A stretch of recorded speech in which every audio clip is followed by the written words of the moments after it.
আল্লাহ পাক রব্বুল আলামিন বলেন, হে ঈমানদার মুমিন মুসলমান, হে আল্লাহর বান্দা বান্দির দল, তোমরা তার কোরআনকে মজবুত করে আঁকড়ে ধরো, আল্লাহর রশ্মিকে মজবুত করে আঁকড়ে ধরো। আল্লাহর রশ্মি বলতে কোরআন। আমার আল্লাহ কোরআন নাজিল করেছেন, এই কোরআনকে আঁকড়ে ধরো। কোরআন থেকে তোমরা পৃথক হয়ে যেও না। এবার একটু প্রশ্ন জাগে, আমরা কোরআনকে ধরবো কেন? একটা প্রশ্ন জাগে, আমরা কোরআনকে ধরবো কেন? কোরআনকে ধরবো এই জন্যে, আল্লাহ পাক রব্বুল আলামিন বলেন, শুনো, আল্লাহ পাক রব্বুল আলামিন বলেন, বান্দা বান্দি তোমরা দুইটা রোগে আক্রান্ত। একটা হলো শারীরিক রোগ, আর একটা হলো আত্মার দিক দিয়ে রোগ। এই দুইটা রোগ থেকে আমার আল্লাহ কোরআন নাজিল করেছেন।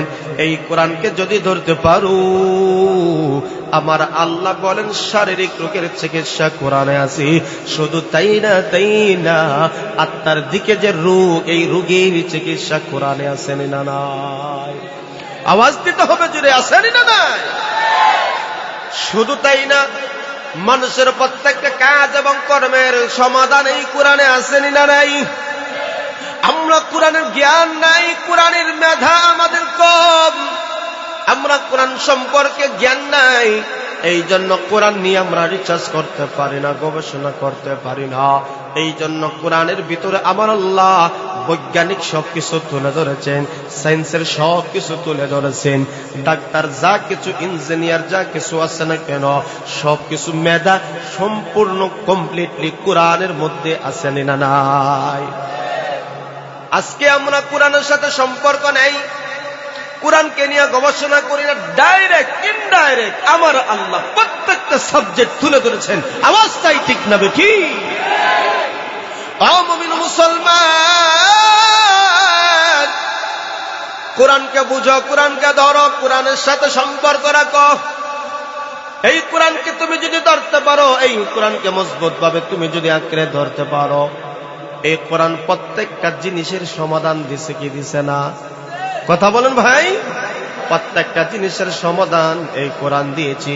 এই জন্য আল্লাহ বলেন, ওয়াতাসিমু বিহাবলিল্লাহি জামিআ ওয়ালা তাফাররাকু। আল্লাহ পাক রব্বুল আলামিন বলেন, আমি কোরআনকে মানব জাতির কমপ্লিটলি জীবন বিধান হিসেবে নাজিল করেছি। এই জন্য কোরআনকে তোমরা ধরো, কোরআন বুঝো, কোরআনের সাথে সম্পর্ক রাখো। কোরআন থেকে তোমরা পৃথক চলে যেও না, পৃথক চলে যেও না। আমরা দুইটা ধরনের রোগে আক্রান্ত আছি, একটা হলো শারীরিক রোগ, আর একটা হলো আমার আত্মার দিক দিয়ে রোগী। আমরা শারীরিক রোগের চিকিৎসা যতটা না নেই, কিন্তু আত্মার দিকে যে রোগী, এই রোগীর চিকিৎসার ব্যাপারে আমরা বেখবর। কথা বলেন ঠিক না বেটি? نستعينه ونستغفره ونؤمن به ونتوكل عليه ونعوذ بالله من شرور أنفسنا ومن سيئات أعمالنا من يهده الله فلا مضل له ومن يضلل فلا هادي له ونشهد أن لا إله إلا الله وحده لا شريك له ونشهد أن سيدنا وسندنا وحبيبنا ومولانا محمدا عبده ورسوله الذي أرسل إلى الناس كافة بشيرا ونذيرا وداعيا إلى الله بإذنه وسراجا منيرا. أما بعد فأعوذ بالله من الشيطان الرجيم. بسم الله الرحمن الرحيم واعتصموا بحبل الله جميعا ولا تفرقوا وقال رسول الله صلى الله عليه وسلم تركت فيكم أمرين لن تضلوا ما تمسكتم بهما كتاب الله وسنة رسوله بارك الله لنا ولكم في القرآن العظيم ونفعنا وإياكم بالآيات والذكر الحكيم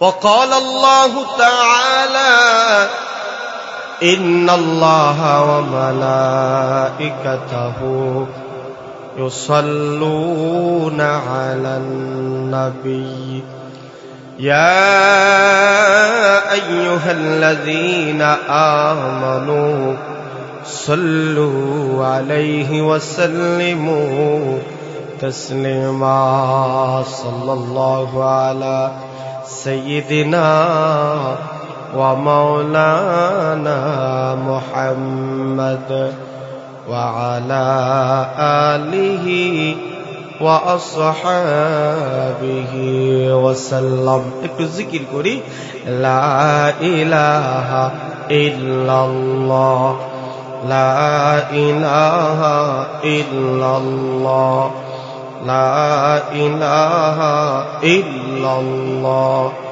লা ইলাহা ইল্লাল্লাহ লা ইলাহা ইল্লাল্লাহ لا إله إلا الله لا إله إلا الله لا إله إلا الله لا إله إلا الله لا إله إلا الله لا إله إلا الله لا إله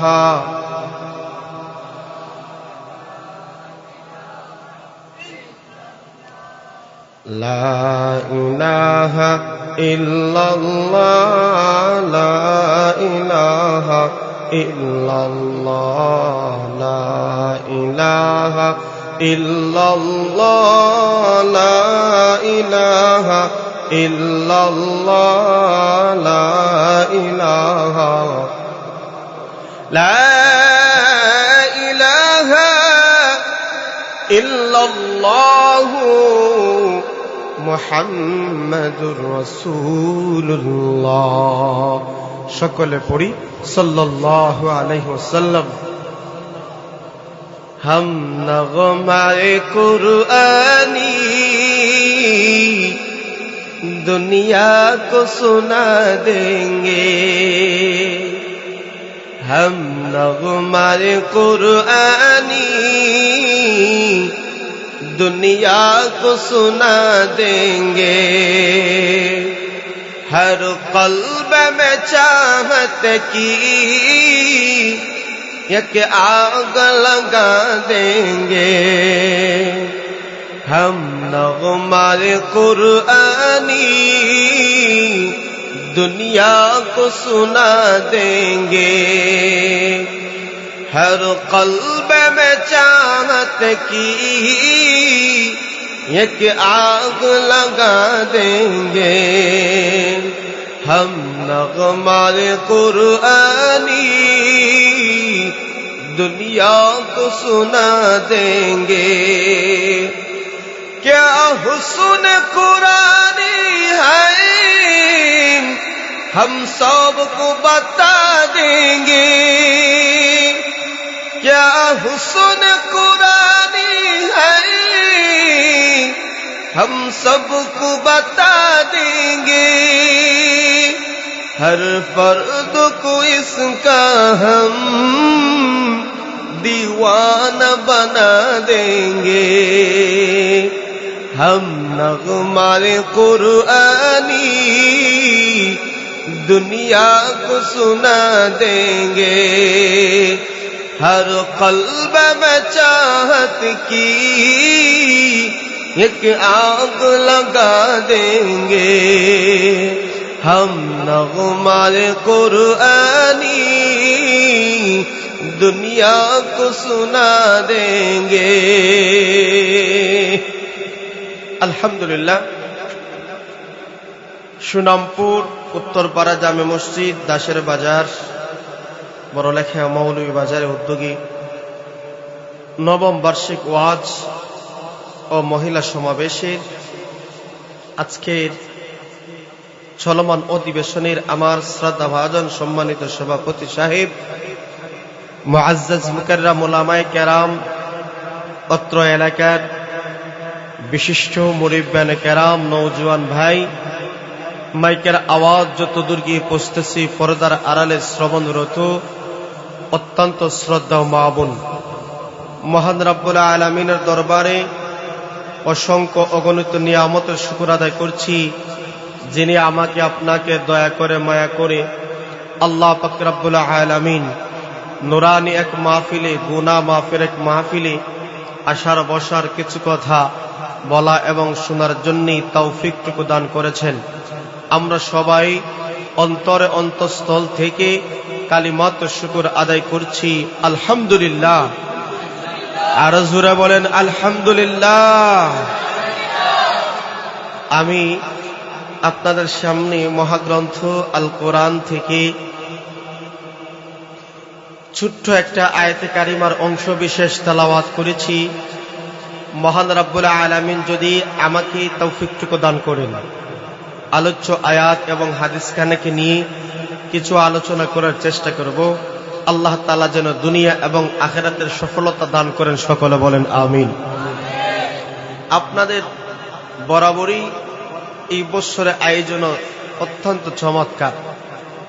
গত 2 বছর ধরে আপনাদের এখানে আসতেছি আলহামদুলিল্লাহ। এই বছর নিয়ে 3 বছর হয়ে গেল। বিশেষ করে আপনাদের এলাকার মুরিব্বানে কেরাম উলামায়ে কেরাম সর্বস্তরের মানুষের রুচির প্রশংসা করতে হয়। চমৎকার আয়োজন, পাশাপাশি আপনাদের যে সাউন্ড সিস্টেম আছে আলহামদুলিল্লাহ অত্যন্ত ভালো। গ্রামগঞ্জে অনেক সময় সাউন্ড সিস্টেম ভালো থাকে না, কথা বলা যায় না। বরাবর নিয়ে এবার সাউন্ড অত্যন্ত চমৎকার। আল্লাহ তাআলা যেন আপনাদের এই মেহনতকে, এই আয়োজনকে নাজাতের উসিলা হিসাবে কবুল করেন, সকলে বলেন আমিন। আর জোরে বলেন আমিন। আল্লাহ পাক রব্বুল আলামিন পবিত্র কালামুল্লাহ শরীফের ভিতরে যেই বিষয়টি আলোচনা তুলেছেন, মানব জাতির ইহকাল এবং পরকালের মুক্তির ব্যবস্থাপত্র আমার আল্লাহ তুলে দিয়েছেন। পৃথিবীতে অনেক ভ্রান্ত পথ আছে, অনেক ভ্রান্ত মত আছে, পৃথিবীতে অনেক অশ্লীলতা আছে, অনেক বেহায়াপনা আছে, অনেক কিছু পৃথিবীতে সয়লাভ রয়েছে। এই ভ্রান্ত পথ এবং মত থেকে কিভাবে মুসলমানদেরকে ঐক্যবদ্ধ থাকা যায়, মুসলমানদেরকে কিভাবে সঠিক পথে চলা যায়, সেই হিসাবে আল্লাহ পাক রব্বুল আলামিন বান্দাদেরকে গাইডলাইন হিসেবে কোরআন নাজিল করেছেন। সুবহানাল্লাহ বলেন। শুধু তাই না, এই কোরআনের বিধানকে প্রচার প্রসার করার জন্য আল্লাহ পাক রব্বুল আলামিন বার্তাবাহক নবী হিসাবে মুহাম্মদুর রাসূলুল্লাহ সাল্লাল্লাহু আলাইহি সাল্লামকে প্রেরণ করেছেন। এই কোরআন, নবীর হাদিসের ব্যাখ্যা, এই দুইটা বিষয় নিয়ে বান্দা যদি তার জীবনকে পরিচালনা করতে পারে, হোক তার পারিবারিক জীবন, হোক তার সামাজিক জীবন, হতে পারে তার রাষ্ট্রীয় জীবন, হতে পারে তার ব্যক্তি জীবন, এই যে কোরআন এবং সুন্নাহকে সে যদি ফলো করতে পারে, উভয় সময়ে উভয় জায়গায় আমার আল্লাহ কল্যাণ দান করবেন। সুবহানাল্লাহ বলেন। এই জন্য আল্লাহ পাক রব্বুল আলামিন বলেন, ওয়াতাসিমু বিহাবলিল্লাহি জামিআন ওয়া লা তাফাররাকু। আল্লাহ তাআলা বলেন, হে বান্দা বান্দির দল, তোমরা কোরআনকে আঁকড়ে ধরো, কোরআনকে মজবুত করে ধরো। আমার কোরআন থেকে তোমরা পৃথক হয়ে যেও না। কোরআন থেকে যদি পৃথক হয়ে যাও তাহলে সমস্যা বিপদ আসেনি না নাই? কথা বলেন বাবারা, আসেনি না নাই? এই জন্য কোরআন থেকে পৃথক হওয়া যাবে না, কোরআনকে আঁকড়ে ধরতে হবে, কোরআনকে মজবুত করে ধরতে হবে। কথা বলেন ঠিক না বেটি? আমরা কোরআন থেকে আজকে বিশ্ব কোরআন থেকে অনেকটা পিছনে চলে গেছে। আমরা মুসলমান দাবি করি ঠিকই, কিন্তু মুসলমানিত্ব আমাদের মাঝে নাই। এই কথা বললে আপনারা রাগ করতে পারেন, গুসা করতে পারেন। বাবারা, নিজের চেহারার দিকে তাকান, নিজের ব্যক্তিগত জীবনের দিকে তাকান, নিজের পরিবারের দিকে আমরা তাকাই, দেখবেন আমরা মুখে যতটা না ইসলামের কথা বলি, কাজ এবং কর্মের সাথে আমাদের কোনো মিল নাই। এটাই বাস্তবতা। আছে আল্লাহর বান্দারা আল্লাহর জমিনে আল্লাহ এবং রাসূলের পদাঙ্ক অনুসরণ করে চলে, আছে আছে আছে, কিন্তু আমাদের মাঝে অনেকেরই সমস্যা আছে না নাই? এই জন্য কোরআন এবং সুন্নাহ ছাড়া আমার এই সমাজ সুন্দর হবে না। আমরা যতই কথা বলি, যতই সুন্দর উপদেশ কথা বলি, কোরআন এবং সুন্নাহ ছাড়া এই সমাজ সুন্দর হবে।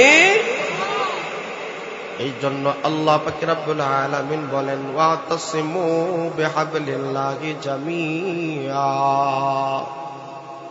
আল্লাহ পাক রব্বুল আলামিন বলেন, হে ঈমানদার মুমিন মুসলমান, হে আল্লাহর বান্দা বান্দির দল, তোমরা তার কোরআনকে মজবুত করে আঁকড়ে ধরো, আল্লাহর রশ্মিকে মজবুত করে আঁকড়ে ধরো। আল্লাহর রশ্মি বলতে কোরআন। আমার আল্লাহ কোরআন নাযিল করেছেন, এই কোরআনকে আঁকড়ে ধরো, কোরআন থেকে তোমরা পৃথক হয়ে যেও না। এবার একটু প্রশ্ন জাগে, আমরা কোরআনকে ধরবো কেন? একটা প্রশ্ন জাগে, আমরা কোরআনকে ধরবো কেন? কোরআনকে ধরবো এই জন্যে, আল্লাহ পাক রব্বুল আলামিন বলেন, শুনো, আল্লাহ পাক রব্বুল আলামিন বলেন, বান্দা বান্দি তোমরা দুইটা রোগে আক্রান্ত। একটা হলো শারীরিক রোগ, আর একটা হলো আত্মার দিক দিয়ে রোগ। এই দুইটা রোগ থেকে আমার আল্লাহ কোরআন নাযিল করেছেন। এই কোরআনকে যদি ধরতে পারো, আমার আল্লাহ বলেন শারীরিক রোগের চিকিৎসা কোরআনে আছে। শুধু তাই না, আত্মার দিকে যে রোগ, এই রোগের চিকিৎসা কোরআনে আছে না নাই? আওয়াজ দিতে হবে, জুড়ে আছে না নাই? শুধু তাই না, মানুষের প্রত্যেকটা কাজ এবং কর্মের সমাধান এই কোরআনে আছে না নাই? আমরা কোরআনের জ্ঞান নাই, কোরআনের মেধা আমাদের কম, আমরা কোরআন সম্পর্কে জ্ঞান নাই। এই জন্য কোরআন নিয়ে আমরা রিসার্চ করতে পারি না, গবেষণা করতে পারি না। এই জন্য কোরআনের ভিতরে আমার আল্লাহ বৈজ্ঞানিক সবকিছু তুলে ধরেছেন, সায়েন্সের সবকিছু তুলে ধরেছেন। ডাক্তার যা কিছু, ইঞ্জিনিয়ার যা কিছু আছে না কেন, সবকিছু মেধা সম্পূর্ণ কমপ্লিটলি কোরআনের মধ্যে আছে না নাই? আজকে আমরা কোরআনের সাথে সম্পর্ক নেই, কোরআনকে নিয়ে গবেষণা করি না, ডাইরেক্ট ইনডাইরেক্ট আমার আল্লাহ প্রত্যেকটা সাবজেক্ট তুলে ধরেছেন। আওয়াজটাই ঠিক না বেঠি? মুমিন মুসলমান, কোরআনকে বুঝো, কোরআনকে ধরো, কোরআনের সাথে সম্পর্ক রাখো। এই কোরআনকে তুমি যদি ধরতে পারো, এই কোরআনকে মজবুত ভাবে তুমি যদি আঁকড়ে ধরতে পারো, এই কোরআন প্রত্যেকটা জিনিসের সমাধান দিছে কি দিছে না? কথা বলেন ভাই, প্রত্যেকটা জিনিসের সমাধান এই কোরআন দিয়েছি। এই জন্য আল্লাহ বলেন, ওয়াতাসিমু বিহাবলিল্লাহি জামিআ ওয়া লা তাফাররাকু। আল্লাহ পাক রব্বুল আলামিন বলেন, আমি কোরআনকে মানব জাতির কমপ্লিটলি জীবন বিধান হিসেবে নাজিল করেছি। এই জন্য কোরআনকে তোমরা ধরো, কোরআন বুঝো, কোরআনের সাথে সম্পর্ক রাখো, কোরআন থেকে তোমরা পৃথক চলে যেও না, পৃথক চলে যেও না। আমরা দুইটা ধরনের রোগে আক্রান্ত আছি, একটা হলো শারীরিক রোগ, আর একটা হলো আমার আত্মার দিক দিয়ে রোগী। আমরা শারীরিক রোগের চিকিৎসা যতটা না নেই, কিন্তু আত্মার দিকে যে রোগী, এই রোগীর চিকিৎসার ব্যাপারে আমরা বেখবর। কথা বলেন ঠিক না বেটি? শারীরিক রোগ বিভিন্ন রোগ থাকতে পারে, জ্বর, সর্দি, কাশি, মাথা ব্যথা, ব্যথা, আলসার, ক্যান্সার, প্যারালাইসিস, বিভিন্ন রোগ আছে না নাই? এই রোগের চিকিৎসা নেওয়ার জন্য বিজ্ঞ ডাক্তার গুলা দেখাই, কবিরাজ গুলা দেখাইয়া এই রোগ থেকে আমরা মুক্তি পাওয়ার জন্য হাজার হাজার লক্ষ লক্ষ টাকা ব্যয় করি। কিন্তু মুমিন মুসলমান, আপনার অন্তরে যে শিরকের রোগ আছে, আপনার অন্তরে যে কুফরির রোগ আছে, আপনার অন্তরে যে বেদাতের রোগ আছে, আপনার অন্তরে যে গুনার ময়লা লেগে আছে, এই গুনার ময়লা পাক করার জন্য আমরা বেখবর হয়ে আছি। অন্তরটা পরিষ্কার নেই, গুনাহ করতে করতে অন্তরটা আমরা ময়লা করে ফেলেছি। এই জন্য গুনাহ থেকে মুক্তি যদি পেতে হয়, অবশ্যই শারীরিক রোগের যেমন চিকিৎসা আছে, অন্তরের চিকিৎসার দরকার আছে না নাই? আল্লাহ পাক রব্বুল আলামিন বলেন, দুইটা রোগের দুই রকমের চিকিৎসা। আমি আল্লাহ কোরআন নাজিল করলাম। এই কোরআন আমি আল্লাহ কেন নাজিল করলাম? বান্দা বান্দি, তোমার শারীরিক রোগ থাকতে পারে, তুমি কোরআনকে ধরো। আত্মার দিকে রোগী হতে পারো, তুমি কোরআনকে ধরো। তুমি যদি একজন ব্যবসায়ী হও, কোরআনকে ধরো। তুমি একজন চাকরিওয়ালা হও, কোরআনকে ধরো। তুমি প্রত্যেকটা সেক্টরে কোরআনকে যদি মেনে চলতে পারো, এই কোরআনে ব্যক্তিগত, সামাজিক, পরিবারের সবকিছু সমাধান আছে না নাই? আল্লাহ পাক রব্বুল আলামিন বলেন, তোমরা কোরআনকে ধরবা। এমন এক সংবিধান দিলাম, এমন এক কিতাব দিলাম। মানুষের সংবিধানে ভুল আসেনি? কথা কয় না। মানুষের বইয়ের মাঝে ভুল আসেনি? মানুষের লিখনের মধ্যে ভুল আসেনি? মানুষের কথায় ভুল আসেনি? আল্লাহ বলেন, আমি এমন এক কথা দিলাম, এমন এক কালাম দিলাম, এমন এক সংবিধান দিলাম, এই সংবিধানের ভিতরে, এই কালামের মাঝে ভুল তো নেই, ভুলের কোনো সন্দেহ। আর জোরে বলেন, ভুলের কোনো কি নাই? সংবিধানে ভুলের কোনো সন্দেহ নাই। আল্লাহ তার পবিত্র কালামুল্লাহ শরীফে কোরআন সম্পর্কে আমার আল্লাহ বলেন, বিসমিল্লাহির রাহমানির রাহিম,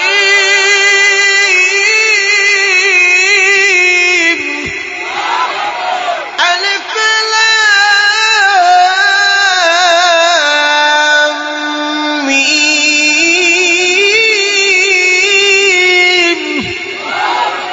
যালিকাল কিতাবু লা রাইবা ফীহি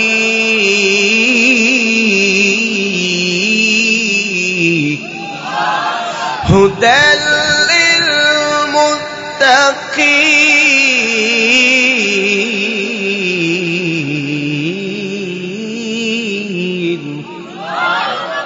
আল্লাহ পাক রব্বুল আলামিন বলেন, যালিকাল কিতাব, ইহা এমন একটি গ্রন্থ, এমন একটি সংবিধান, এমন একটি কালাম।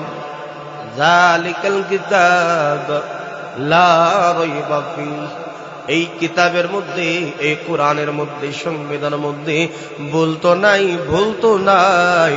ভুলের বিন্দু মাত্র সন্দেহের কোনো অবকাশ। আর জুলে বেলে সন্দেহ করা যাবে?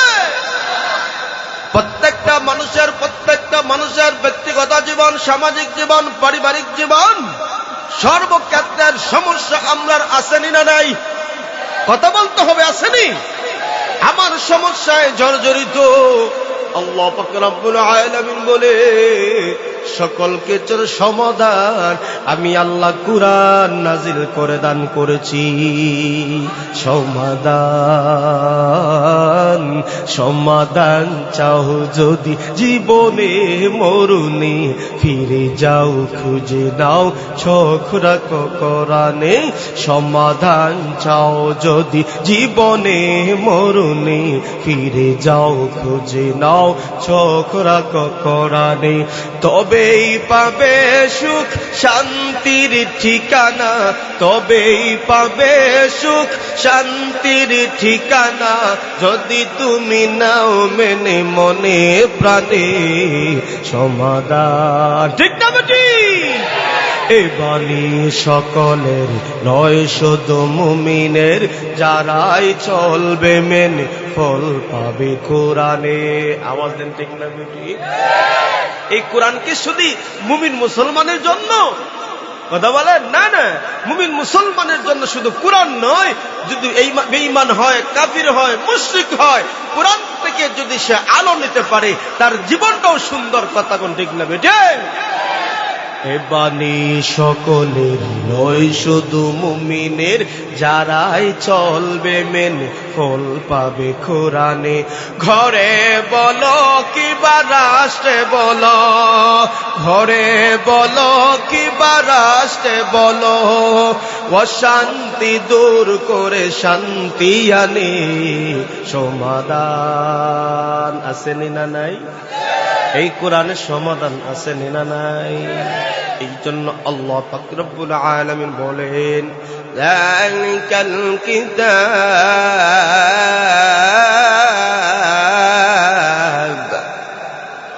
লা রাইবা ফীহি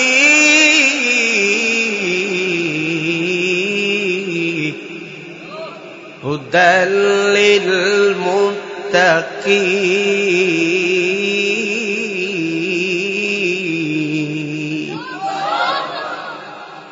আল্লাহ পাক রব্বুল আলামিন আমার আপনার নবীকে ডাক দিয়ে বলেন ওগো পয়গম্বর সমাজে যদি কোরআন প্রতিষ্ঠিত হয়ে যায় সমাজে যদি ইসলাম কায়েম হয়ে যায় মানুষ শান্তির জন্য মানুষ পরিবারে সমাজে শান্তির জন্য হাহাকার করে কিন্তু পরিবারে শান্তি নাই সমাজে শান্তি নাই বাজারে শান্তি নাই আমার আল্লাহ বলেন উতলু মা উহিয়া ইলাইকা মিনাল কিতাব ওয়া আকিমিস সালাহ ইন্নাস সালাতা তানহা আনিল ফাহশাই ওয়াল মুনকার আল্লাহ বলেন নবী আমার সমাজে শান্তি নাই বাজারে শান্তি নাই ঘরে নাই শান্তি রাষ্ট্রে নাই শান্তি আছে শুধু অশান্তি কথা কোন দিক নি শান্তির সমাজ যদি প্রতিষ্ঠিত করতে চাও শান্তির সমাজ যদি প্রতিষ্ঠিত করতে চাও আল্লাহ পাক রব্বুল আলামিন বলেন দুইটা সংবিধানের ভিতরে অসংখ্য অগণিত আমি আল্লাহ সাবজেক্ট দিলাম কিন্তু এই আয়াতের দুইটা জিনিস আমি ঘোষণা করলাম সমাজে যদি কোরআন তেলাওয়াত চালু হয়ে যায় সমাজে যদি কোরআন পড়নেওয়ালা রেডি হয়ে যায় কোরআন তেলাওয়াত করনেওয়ালা চালু হয়ে যায় বুঝে বুঝে যদি কোরআন পড়ে কোরআন তেলাওয়াত করে কোরআনের আইন মানে 2 নম্বর আমার আল্লাহর ঘোষণা হইল নামাজ যদি সমাজে কায়েম হয়ে যায় প্রতিষ্ঠিত হয়ে যায় আল্লাহ বলেন ফলাফল কি হবে জানেননি ইন্নাস সালাতা তানহা আনিল ফাহশাই ওয়াল মুনকার ওয়ালা যিকরুল্লাহি আকবার আল্লাহ বলেন শোনো শোনো সমাজে কোরআন প্রতিষ্ঠিত হয়ে গেল কোরআন তেলাওয়াত করে কোরআন বুঝি কোরআনে হালাল হারাম মানিয়া চলে কোরআনে আল্লাহ বলেছেন আহাল্লাল্লাহুল বাইআ ওয়া হারামার রিবা আমার আল্লাহ বলেন সুদকে করেছেন হারাম এবং ঘুষকে করেছেন হারাম ব্যবসাকে করেছেন হালাল সুবহানাল্লাহ আল্লাহ পাক রব্বুল আলামিন বলেন কোরআনকে ফলো করো কোরআন বুঝো কোরআন শোনো কোরআন তেলাওয়াত করো কোরআন বুঝে বুঝে কোরআন পড়ো এবং নামাজ যদি কায়েম হয়ে যায় আল্লাহ বলেন সমাজে থাকবে না অশ্লীলতা, সমাজে থাকবে না গর্হিত কোনো কাজ, সমাজে থাকবে না বেহায়াপনতা, সমাজে থাকবে না অহংকার হিংসা। কারণ বান্দার অন্তরে আছে কোরআন, বান্দার সাথে আছে নামাজ। এই নামাজে মানুষকে বিনয়ী বানায় দেয়। কথা কোন ঠিক না বেঠি? আছে কোরআন আছে, আমাদের ঘরে কোরআন আছে, মাগার কোরআন খুলে পড়ার আমরা সুযোগ হয়? কথা কোন না ভাই, হয়নি? একটা পৃষ্ঠা কোরআন পড়ার কোনো সময় হয় না, একটা সময় কোরআন নিয়ে বসার কোনো সুযোগ হয় না, একটা সময় কোরআনকে নিয়ে গবেষণা করার কোনো সুযোগ নেই। আমরা বিজি উম্মত। কথা কোন ঠিক নেই? আমরা ব্যস্তময় উম্মত। থাকার জন্য ধরতে ধরতে ধরতে মাথার গাম ফায়ে ফেলাই। কথা কোন ঠিক না বেটি? এই টাকার পিছনে কামাই করতে করতে আপনি আমার যৌবন, জীবন যৌবন সব নষ্ট করে ফেলি। কিন্তু এমন একটা মুহূর্ত আসবে, এমন একটা সময় আসবে, আপনার দেহ দুর্বল হয়ে যাবে, হাত পা দুর্বল হয়ে যাবে, অঙ্গ প্রত্যঙ্গ দুর্বল হয়ে যাবে। সেই দিন আপনার টাকার কোনো কাজে আসবে না, আপনার অর্থ কোনো কাজে আসবে না।